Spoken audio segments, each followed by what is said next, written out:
বন্ধুরা, শুভ নববর্ষ। সবাইকে নতুন বছরের প্রীতি, শুভেচ্ছা ও অভিনন্দন জানিয়ে আমার আজকের এই ভিডিওটা আমি শুরু করলাম। তোমরা কেমন আছো? আশা করছি সবাই অনেক ভালো আছো। তো আমার এই ছোটো মিনি ব্লগটা দেখার জন্য তোমাদেরকে অনেক অনেক ধন্যবাদ আর অনেক অনেক ভালোবাসা আমার তরফ থেকে।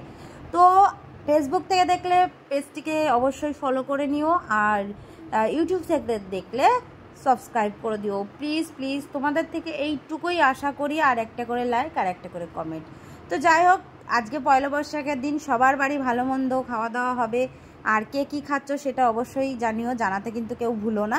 তো আমি হচ্ছে নিরামিষ, তো তাই জন্য আমি আমার বরমশাইকে বললাম একটু দই নিয়ে আসো, তো বরমশাই দই নিয়ে আসলো। তো এখন বাটি বাটি করে সবাইকে দই দই দিয়ে দিচ্ছি।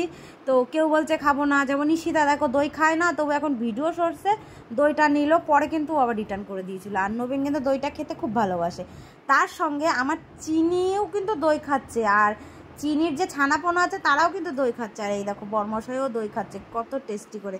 আর আমার খাওয়াটা তো দেখলে তোমরা পাগলই হয়ে যাবে, তোমরা মনে করবে যে আমি কখনো দই খাইনি, এমনভাবে দইটা খাচ্ছি একদম বাচ্চা মানুষের মতো। আর কখন এই পুচকুটা আমার কোলে এসে পড়লো আমি সেটাও কিন্তু জানি না, মানে এতটা টেস্টি লাগছে খেতে।